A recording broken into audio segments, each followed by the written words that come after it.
दोस्तों, अगर आप पत्नी को मेंटेनेंस नहीं देना चाहते हैं तो बस आपको मेंटेनेंस केस के अंदर ये दो शपथ पत्र लगाने होंगे जिनके बारे में अधिकांश पतियों को पता नहीं है। अगर ये दो शपथ पत्र मेंटेनेंस केसों के अंदर लगा दिए जाते हैं तो यहाँ पे पति को पत्नी को मेंटेनेंस देने की बिल्कुल भी जरूरत नहीं पड़ेगी, यानी कि मेंटेनेंस देना ही नहीं पड़ेगा। तो ये दो शपथ पत्र कौन से हैं जिससे पति का मेंटेनेंस में है जो बचाव हो जाएगा, ये पूरी जानकारी मैं इस वीडियो के अंदर बताने वाला हूँ। वीडियो बहुत ही महत्वपूर्ण है, कहीं से वीडियो को स्किप नहीं करना है, क्योंकि आपको पता है आधे अधूरे वीडियो से कोई भी जानकारी समझ में नहीं आती है। और ये आपका अपना चैनल है, इसको अगर आप अभी तक सब्सक्राइब नहीं करे हैं तो फटाफट से सब्सक्राइब करके बेल आइकन को अवश्य दबा दीजिए। तो चलिए शुरू करते हैं। तो वेलकम दोस्तों, मैं हूं आपका अपना एडवोकेट जितेंद्र।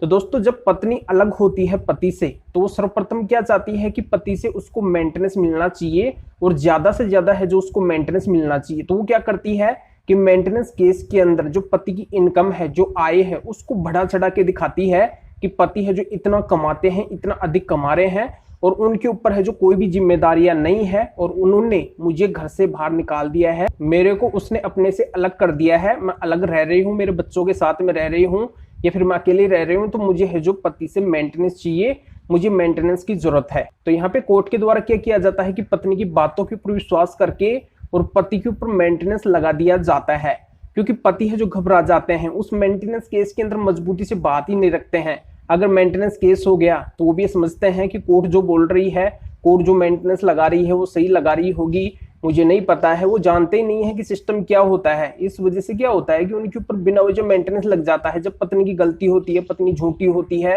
तब भी है जो मेंटेनेंस लग जाता है। तो अब है जो ऐसा नहीं होगा। अगर पत्नी गलत है, झूठी है, वो अगर मेंटेनेंस लायक है ही नहीं तो उसको एक भी रुपया है जो पति से मेंटेनेंस नहीं मिलेगा। पर ये कैसे नहीं मिलेगा, इसके लिए है जो पति को क्या करना होगा। तो यहाँ पे मैं क्लियर कर देता हूँ कि देखो, हाथ पे हाथ रख के बैठने से तो कुछ नहीं होगा। मेंटेनेंस केस अगर पत्नी कर देती है तो आपको है जो उस केस के अंदर एक्टिव होना पड़ेगा, यानी कि एक्टिव मोड के ऊपर आ जाना है और आपको हर संभव प्रयास ये करना है कि पत्नी का मेंटेनेंस बिल्कुल भी ना बने। एक भी रुपया है जो पत्नी पति से मेंटेनेंस का नहीं ले सके। अगर ये दृढ़ संकल्प पति ले लेते हैं तो श्योरली पत्नी है जो पति से मेंटेनेंस ले ही नहीं सकेगी। तो इसके लिए बस पति को मेंटेनेंस केस के अंदर दो शपथ पत्र देने होंगे और मजबूती से है जो कोर्ट के अंदर पेश आना होगा, तब है जो मेंटेनेंस बिल्कुल भी नहीं बनेगा। तो ये दो शपथ पत्र कौन से हैं? तो इसमें पहला शपथ पत्र तो आता है माननीय सुप्रीम कोर्ट के महत्वपूर्ण फैसले, महत्वपूर्ण जजमेंट के अनुसार है जो पति को और पत्नी को दोनों को है जो मेंटेनेंस केस के अंदर देना पड़ता है। तो ये शपथ पत्र है इनकम का, यानी कि आय का शपथ पत्र। इसे बोलते हैं इनकम एफिडेविट, यानी कि पति को अपनी आय दिखानी पड़ती है, यानी कि एसेट्स, लायबिलिटीज वगैरह सब कुछ है जो उस एफिडेविट के माध्यम से कोर्ट के सामने है जो रखना पड़ता है। और ऐसे ही है जो पत्नी को भी रखना पड़ता है, यानी कि पति भी कोई भी बातें नहीं छिपा सकते हैं तो पत्नी भी है जो कोई भी बातें नहीं छिपा सकती है।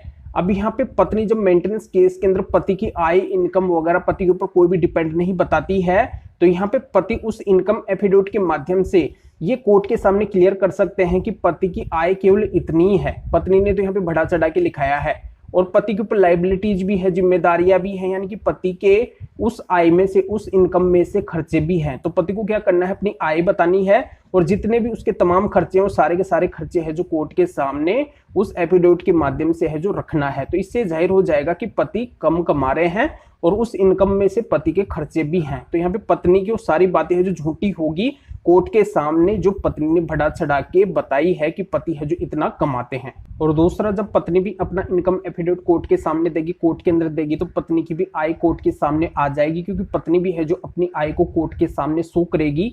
चाहे वो कितना भी कमा रही हो, पत्नी भी है जो नहीं छुपा सकती है।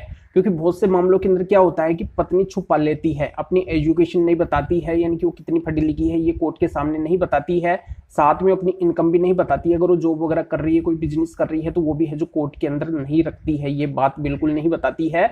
तो इनकम एफिडेविट के जरिए से ये बात भी है जो कोर्ट के सामने आ जाएगी, जिससे मेंटेनेंस केस के ऊपर बहुत ज्यादा प्रभाव पड़ेगा। यानी कि एक तो पति की सच्चाई कोर्ट के सामने आ रही है कि पति केवल इतना ही कमा रहे हैं, उसके खर्चे भी हैं, और दूसरा पत्नी की आय यानी कि उसकी इनकम भी कोर्ट के सामने आ रही है। पत्नी अपनी एजुकेशन आय वगैरह यानी कि सब कुछ है जो नहीं छिपा सकती है। तो इससे कोर्ट के सामने एक बड़ा खुलासा होगा, जिससे पत्नी मेंटेनेंस केस के अंदर झूठ बोल रही है तो सारा का सारा झूठ है जो दब जाएगा। तो इससे बहुत बड़ा असर मेंटेनेंस केस के ऊपर होता है। तो जानकारी आपके अच्छे से समझ में आ गई होगी। अब दूसरा शपथ पत्र पति को मेंटेनेंस केस में देना है, वो है पत्नी की गलतियों का शपथ पत्र। अगर पति के पास में पत्नी की गलतियों के सबूत नहीं है तो पति शपथ पत्र के माध्यम से कोर्ट के अंदर पत्नी की गलतियां रख सकता है। तो यहाँ पे पत्नी की गलतियां जब कोर्ट के सामने आएगी तो पत्नी गलत साबित हो जाएगी, जिससे गलत पत्नी पति से मेंटेनेंस नहीं ले सकती है, ये कानून है।